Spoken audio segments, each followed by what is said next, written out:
Hello, friends, and welcome back to Stories About Entitled People. We start today's video with a story about a neighbor feud that went from annoying to downright infuriating. But before we begin, best way to support our channel is to leave comments, like, and subscribe with the turned-on bell so you don't miss the new video every single day. Here we go. Asked my neighbors nicely to stop their kid trespassing. They ignored me, so I got the police involved. I, 26-year-old female, own my home and understand I'm fortunate, but I also worked hard for it. Any money I received or earned while working part-time till graduation went into my savings account. Most people on my street are social housing tenants. I'm still determining what that is, but they've explained that you're eligible for the scheme if you're on low income. It's more secure than the private sector as you mostly get assured tenancy, even though there are different tenancy types. For a while, I got on well with my next-door neighbors, Emily and Ben. They also have 3 kids, 13-year-old male, 9-year-old female, 4-year-old female, but soon I started experiencing a lot of problems from next door. I work from home often, and I could hear shouting next door constantly. Ben is 5'11", 145 kilograms, and quite loud and intimidating, and I could hear their kids screaming and crying. I had to ask them to lower their voices daily, and I even explained that I work from home. The next set of problems revolved around the 13-year-old son. I spotted their son climbing over a wall to get into my garden to get his football back, which at first I ignored. Then after it happened 10 times, I finally decided to speak with his parents. And I can't remember what I said entirely. Still, it was something like, "Hey, I just wanted to have a word as I've seen your son," insert name here, "trespass 11 times to get his ball from my garden. I would appreciate it if you could get him to stop as he's trespassing, and if he just came round to the front and knocked on my door and asked for his ball back, I would happily collect it for him." The neighbors apologized and said they would make sure their son doesn't do it and knock. A few days later, their son did it again. While I was in my lounge, I walked into my garden, which made him jump, and spoke with him. I told him I'd seen him trespass to collect his ball on various occasions. I told him I had talked with his parents and that trespassing is a crime, and I would appreciate it if he could just come back to the front and knock in the future. He didn't say anything, he just went back into his garden. I informed his parents, and they apologized, but it continued. I got fed up with it and decided to invest in CCTV finally. I wrote a letter to residents on my road to give them a week's notice that CCTV is being installed at my address, and it'll cover my entire garden, and it'll also cover my doorway. I also wrote that I'm getting a Ring doorbell camera. After installing CCTV, I thought it would stop the kids from trespassing. It continued. I saved the footage, filed a police report against the son for trespassing, and sent all my evidence to the police. I knew there was a strong chance that nothing was going to happen, but I just wanted the son to have some responsibility. When my neighbors found out, they were mad AF with me, and since then our relationship soured. You tell the parents that their kid is trespassing on your property and to stop? No effect? Strike 1. You tell the kid directly that he's trespassing on your property and to stop? No effect. Strike 2. You warn the neighborhood that you'd like your privacy and will try to ensure it by installing CCTVs? No effect. Strike 3. It's your yard. It doesn't matter if the intruder is just a kid. The boundary to your garden is clearly marked. You were polite to everyone involved, as best as I can tell from your description. And our second story. Vice principal loses it when a student tells the truth. This happened years and years ago when my school had taken us on a 2-day field trip to a hill station close to the city. All of us on the trip were kids who were in the 6th through 8th grade. The trip was a blast and everyone had fun. The event happened just before we were supposed to leave. So our school had a weird policy where after every field trip, they would gather all the students in one room and pick out a random group of students and ask them to say a couple sentences about the venue and experience, whatever. 5 of us were chosen for it this time, and we were asked to wait in an adjacent room and come out one by one. It was all cool till the first girl went up to the mic and said the experience was nice, but I felt that the food that was served was stale. I think a few people got sick.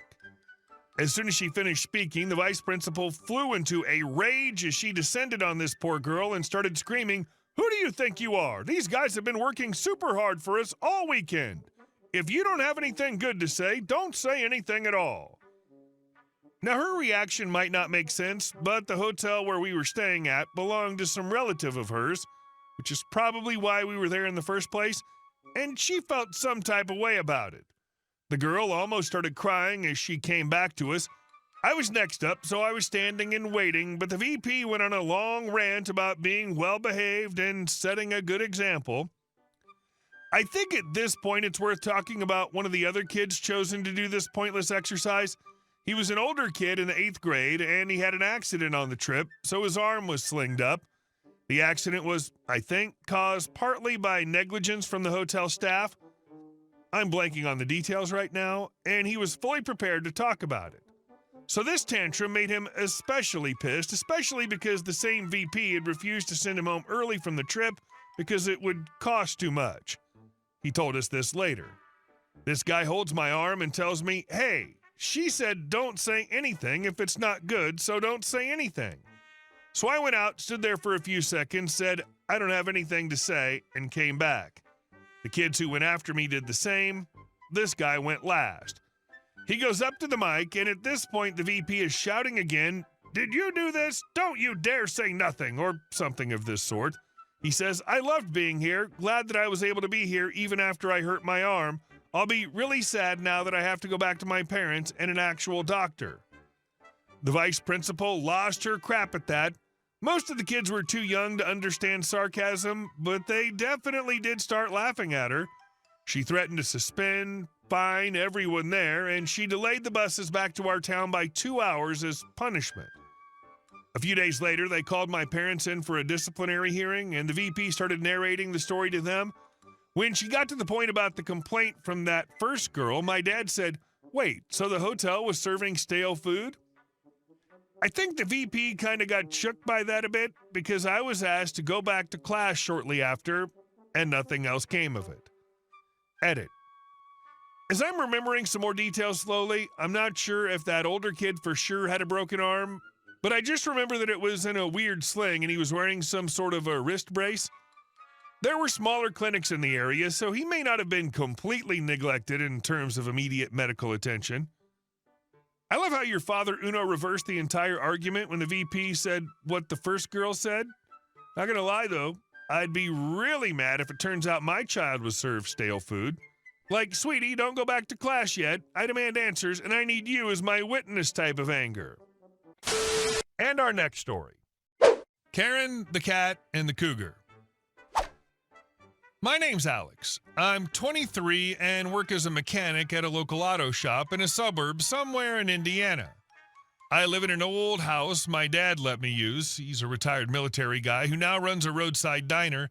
He lives a simple life in a small apartment above the cafe and always said it's better to help your kids with real estate while you're alive than to leave them something after you're gone. That's how I ended up with this house, and with it, a garage that holds my pride and joy. A rusty old 1969 Mercury Cougar. My granddad bought it new, and I had big plans to restore it. Turns out the rust wasn't going to be my biggest problem. Enter Karen. Karen was like a burr stuck to the fabric of your life. In her 30s, with reddish blonde hair and a permanent squint like she was always hunting for something to complain about, she was an accountant and a board member of the HOA, of course. You know, the kind of HOA that micromanages everything from the color of your curtains to the height of your grass. Thing is, my house wasn't even under HOA jurisdiction. Didn't matter to Karen. She hated my Cougar, said it was an eyesore, and made the street look like a disaster zone. I saw a classic project car. She saw a Target. And one Tuesday, she crossed the line. I'd just gotten home from work in my brand new Honda Civic Si, fully loaded, beautiful rims, fast engine. I kicked off my boots inside, and that's when I heard it. The clank of chains. Tow chains. I ran outside and nearly lost it. There was a tow truck pulling my Cougar out of my open garage. "Hey," I yelled, "what the hell do you think you're doing?" "Removing junk, violating community rules," the guy in a sleeveless shirt said.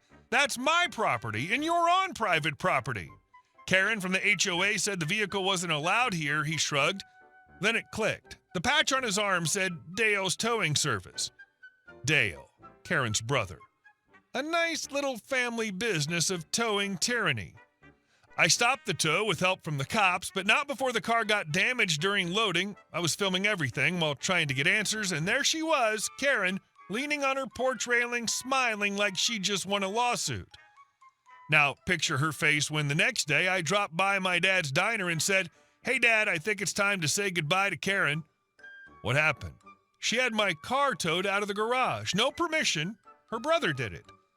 Dad took a sip of his coffee and said, "Funny thing, I just renewed one tenant's lease yesterday. Guess it won't be hers. Her rental contract expiring in 2 weeks." That same evening, Dad gave her a call. Calm, polite as always. "Miss Karen, thank you for your time as a tenant, but we won't be renewing your lease. You have 30 days to vacate the property." Oh, and by the way, this wasn't her first stunt. She once tried to run over a cat. No joke. Mrs. Brenner, the sweet old lady next door, had a big fluffy cat named Snubby. He liked to lie on the sidewalk or roam the yard slowly like a little lion. Miss Brenner was the kind of neighbor who brought over warm muffins and homemade pie when she saw you working in the garage. One afternoon, Snubby was doing his usual trot across the driveway, and Karen, seeing him, started honking her horn but didn't slow down. I saw it all. She even hit the gas. I sprinted out and managed to shove the cat out of the way. Her car missed him by inches.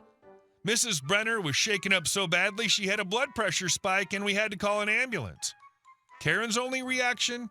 A snort and, "Those cats belong in a shelter anyway." Charming woman. A month later, Karen vanished from the neighborhood like a bad memory. I watched her pack up boxes into Dale's pickup. She avoided looking at me until the very end when she finally muttered, "Think you won?" I smiled and said, "No, I just kept my car." You lost your home. And our last story. No, I cannot give you $15 in quarters. Where I work, we were given orders that we do not break bills for customers. The tills have been opened too many times in the past and could also be a risk of someone getting us to open it and then stealing from it. Many customers hate that, as they seem to think that since we have an ATM in the store, rented area by the bank, that we can break bills. Now, most just do the thing of buying some gum, so we have no choice but to give them what they want, even after we tell them that just across the street, there's a place that has told us to send those customers over as he wants bigger bills. This brings me to a customer coming in and just wanting change for a 20, tell him no, and that there's a place across the street that'll help.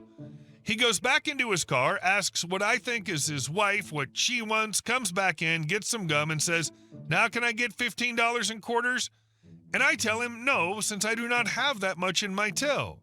He starts to get angry and asks why we can't just take some out of our safe. My coworker and I tell him that we can't do that. I was even going to tell him the tubes of quarters may not even be rolled up, since a lot of times the tubes are from us putting in extra quarters from our tills and not from a bank. The customer leaves and drives across the street, and all I can think of was, why do you go to a convenience store to get quarters? And some of them think they're doing you a favor for exchanging you big bills for your change. Hey, thank you all for watching the video. I'll see you in the next one.